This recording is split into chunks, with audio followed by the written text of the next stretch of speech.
aliwalas ng mukha, oh. Oh, aliwalas na ng mga mukha nila. Oh, Oh. may Oy, sinasabi. ayun, oh. Sige nga. Parinig nga.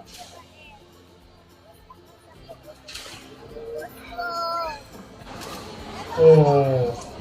Hirap-hirap pa yung minagati sa bata, di ba? Ako Pero, na parents po ng barangay 659 kay through Teacher Menchi ay kami po talaga ay lubos na nagpapasalamat sa pagkakaroon ng programa ng Your Meal program ng ating Butihing Mayor. Bilang isang magulang ay napakalaking bagay po para sa amin, lalo na sa aming mga anak na mabigyan sila ng tamang nutrisyon hindi para sa kanilang growth and development, lalong-lalo na at their stage, ay kailangan talaga masiguro ang kanilang kalusugan. At dahil dito sa mula nung bahagi itong ating Your Meal, ay itong mga bata na to, lalo na itong mga anak ko, ay talaga masipag pumasok, laging looking forward kapag papasok, laging sabihin, Mama, your milk na naman po namin kay Teacher Oh. Lucy. So, nakita namin naging aktibo Oh. at naging masigla sila kahit sa classroom. Kaya tuwing araw ng session ng Your Milk, lagi silang nagtatanong na, Teacher, Your Milk na tayo. Eh, syempre magkaklase pa si Teacher. So, talagang malaking bagay para sa kanila itong Your Milk program. Dahil hindi, alam naman natin, hindi lahat ng mga magulang ay kayang makapagbigay ng mga milk ng gatas. Unang-una kasi ang milk ay napakahalaga para sa ating mga bata at their early stage na kailangan nila to eat the nutrients for the proper growth and development. Nanay na dahil nanay dito, talaga, oh. para sa aming Butihing Your Milk, kami talaga ito usong nagpapasalamat sa pagkakaroon ng programang ito para masiguro na ang mga batang Maynila ay talagang malusog, masigla para sa kanilang magkaroon ng magandang kinabukasan.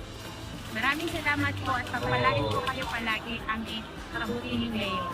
Sasabi mo kay Yorme, Rami? Salamat po.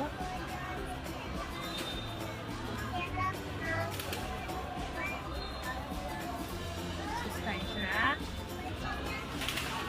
Maraming salamat po, aming Butihing Yorme. Pagpalain po kayo palagi. Dahil sa Your Milk, sa araw-araw, Ganda ng anak cookies. ko na pag sumupas ka tuwing umaga, mas maaga siyang nagising, hindi na siya nahihirapan. Hindi magalit sa pagkain, at tumagiging lang niya sa chocolate. Tapos, at yun guys, ulit niya na pag-inito, mas naging lalakas yung katawan niya na nabawasan yung pagiging sakit niya. At dati niya actually pag-ulit yung nilalayan pa kasama sa bago kasi mas kasi nililagay niya. Thank you sa Your Milk na pinamahagi mo Your Milk. Laking tulong kasi kahit paano kawawa sa gastos. Salamat. Thank you. Ikaw lasa ng gatas ni Your Milk. Ano Matapang. nangyayari sa'yo pag hindi ka ng Your Milk? Oh.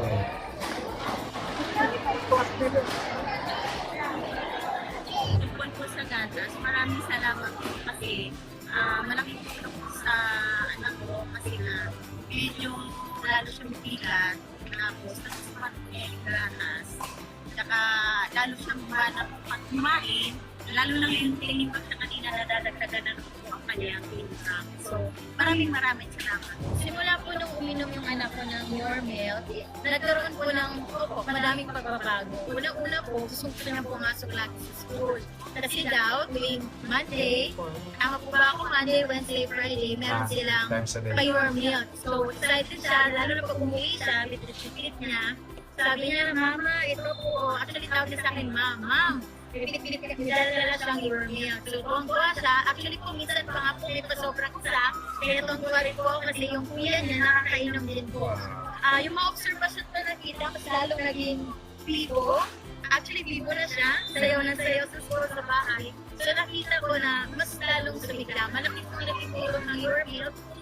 Bukod financially, kasi mas nalilesen na yung pagbili ko ng gatas ngayon. Kasi yun nga po, dahil sa pagbigay ng inisyatibong ganito, So, mas napabawas na yung pagbili ko ng gatas kasi meron ng every Monday, Wednesday, Friday na pagbigay ko ng Yorme sa akin. At gusto ko pong personally bilang nanay, magpasalamat po kay Yorme. Dahil po sa inisyatibo ito, malaki na ginawaan sa part po namin ng mga magulang. Kasi po, kumbaga, sa mga ginagawa po ni Yorme, hindi lang kumbaga para sa mga mas nakakatanda yung iniisip niya, kundi mula sa bata hanggang sa mga matatanda. So yun po, maraming salamat po Yorme sa programang itong Yorme. Okay.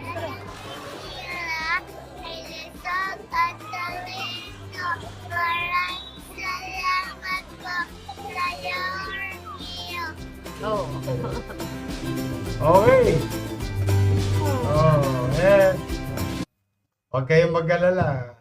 Dahil nagugustuhan ninyo. At saka sa ipinakikita nyo sa akin ng appreciation, eh, tanggal na ang pagod namin. Oh. At palalawakin pa natin yan, Mocha. Nagsisinop na ako ng pera para pagdating ng June, if we can triple up the numbers from 21,000 kids in Manila. I will try to, the plan was already approved and the money is being inaayos na and the process is being tumatakbo na yung proseso. By June naman, mas lalaki to. Mas marami. Your milk.